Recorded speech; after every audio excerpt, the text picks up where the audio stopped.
ये कहानी है एक आईएएस बनी लड़की की। शाम के 5 बज चुके थे। स्नेहा जो अपने कमरे में बैठकर यूपीएससी के सिलेबस को पढ़ रही थी। जी हाँ, कमरा भी कुछ यूं था कि उसी में गैस रखा हुआ था, उसी कमरे में खाना बनता था और उसी में सोना, क्योंकि स्नेहा के घर में केवल एक ही कमरा था। अब जबकि शाम हो चुकी थी तो स्नेहा आदतन अपनी किताबों को रखकर खाना बनाने की तैयारी में लग जाती है। दरअसल स्नेहा के घर में केवल 4 लोग थे। एक उसके पिता जो ऑटो चलाते थे और 2 छोटे भाई। इस प्रकार घर की सारी जिम्मेदारी स्नेहा के कंधों पर थी। अब रात हो चुकी थी। स्नेहा ने अपने दोनों छोटे भाइयों को खाना खिलाकर सुला देती है और पापा के इंतजार में लवासना आईएएस ट्रेनिंग मसूरी की वीडियो देखने लगती है। तभी अचानक सुनील, जो कि स्नेहा के घर के बगल में रहता था, दौड़ता दौड़ता आता है और कहता है कि तेरे पापा को पुलिस वालों ने थाने में बैठा रखा है और पुलिस यह भी नहीं बता रही है कि उन्होंने तेरे पापा को क्यों पकड़ा है। इतना ही सुनते स्नेहा घबरा जाती है और अब उसे ये समझ नहीं आ रहा था कि वह करे तो क्या। देर रात हो चुकी थी और यदि स्नेहा सुनील के साथ पापा को छुड़ाने थाने जाती तो उसके छोटे भाई घर पर अकेले हो जाते। लेकिन स्नेहा ने दिल पर पत्थर रखकर भाइयों को कमरे में लॉक कर सुनील के साथ थाने जाने के लिए तैयार हो जाती है। वह जैसे ही थाने पहुंचती है उसकी नजर अपने पापा पर पड़ती है, जिन्हें पुलिस वालों ने इस कदर टॉर्चर कर 3rd डिग्री दिया था मानो कि वो कोई आतंकी हो। और पिता स्नेहा को देख गले लगाकर रोने लगते हैं। स्नेहा सुनील के साथ झट ही थानेदार साहब के पास पहुंचती है और पूछती है कि आखिरकार उसके पापा ने किया क्या है और उन्हें इतना क्यों मारा गया है।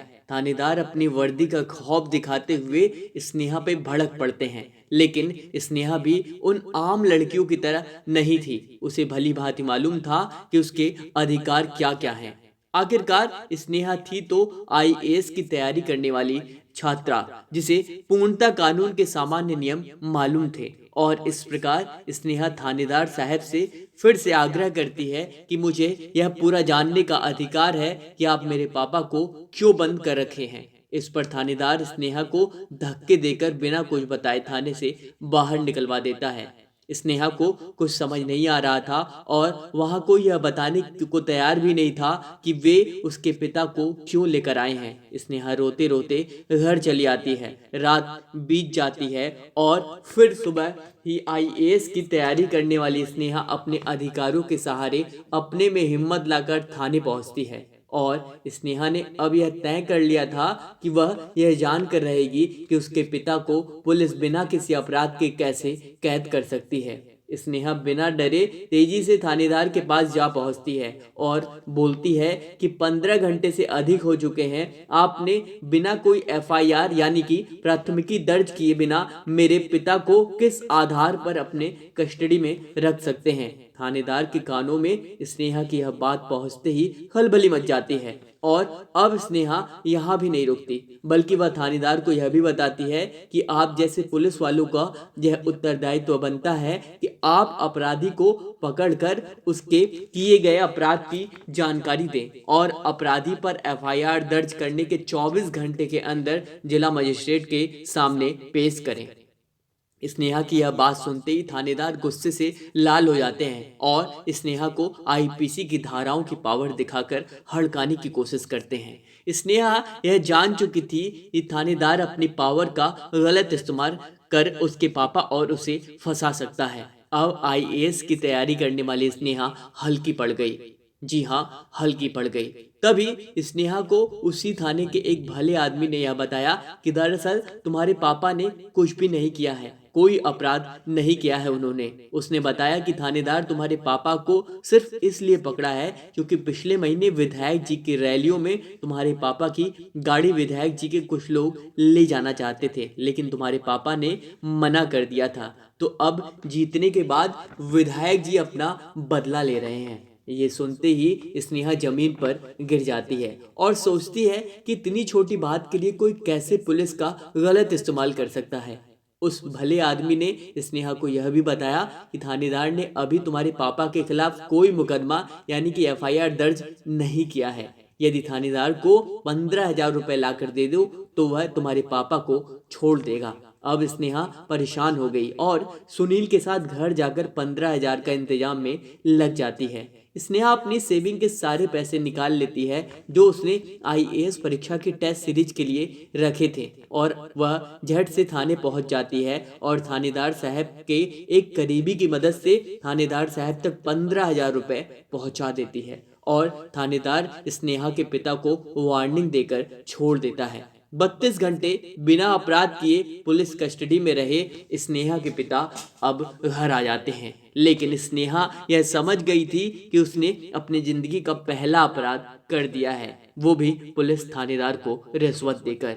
वह बार बार रोती रही कि आखिरकार यूपीएससी की तैयारी में जो कायदे कानून अधिकार संविधान हम पढ़ते हैं क्या उसका कोई महत्व नहीं।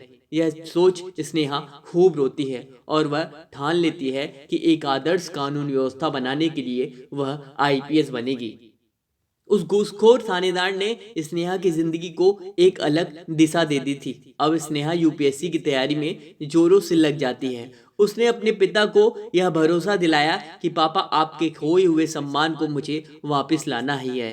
पिता को यह थोड़ा भी नहीं मालूम था कि आईएएस आईपीएस बनते कैसे हैं, लेकिन इंटरनेट के इस युग में उनकी बेटी स्नेहा को सब कुछ पता था कि तैयारी कैसे करनी है। स्नेहा इंटरनेट को अपना गुरु बना लेती है और लगातार 6 महीने खुद से तैयारी करती है और खुद को तपस्वी साधु की तरह तैयारी में झोंक देती है।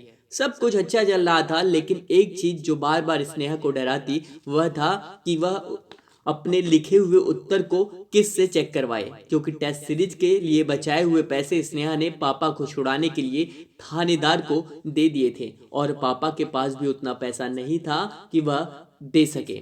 ऐसे में स्नेहा ने टॉपर्स की कॉपी को लगातार बार बार देखा और उनकी कॉपियों को देखकर अपनी गलती सुधारी और इस तरह से बिना किसी टेस्ट सीरीज को ज्वाइन किए स्नेहा यूपीएससी की परीक्षा देती है और एग्जाम में स्नेहा की मेहनत रंग लाती है और वह पहले ही प्रयास में यूपीएससी में 38वीं रैंक लाकर इतिहास रच देती है।